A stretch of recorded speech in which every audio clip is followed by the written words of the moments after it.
ओडिशा सरकार द्वारा परिचालित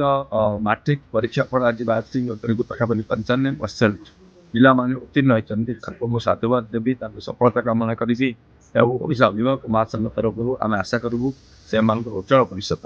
ଏବଂ ଆପଣ ଯଦି ଦେଖିବେ ଏଥରକ ଆମେ CBSEର ପୂର୍ବରୁ ପରୀକ୍ଷା ଫଳ ବାହାର କରିପାରିଛେ ଯେଉଁଟାକି ଆମେ ଗୋଟେ ସଫଳତା ଏବଂ ଇତିହାସରେ ଯଦି ଆପଣ ଦେଖିବେ ସବୁବେଳେ CBSE ଆଗୁଆ ବାହାର କରେ ଆମେ ପଛରେ ବାହାର କରେ ଏ ବର୍ଷ ଆମେ ICSE ବୋର୍ଡ ପରେ ବାହାର କରିଛେ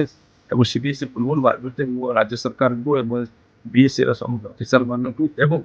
जो शिक्षक मैंने ठीक टाइम खाता देखते साधुवाद देवी और जो मैंने कृतज्ञ होना से मोर बड़ मेसेज रही असफलता से हाराश हेनी से फोन कर परीक्षा दे पारती गोटे को सब्जेक्ट फेल होते कि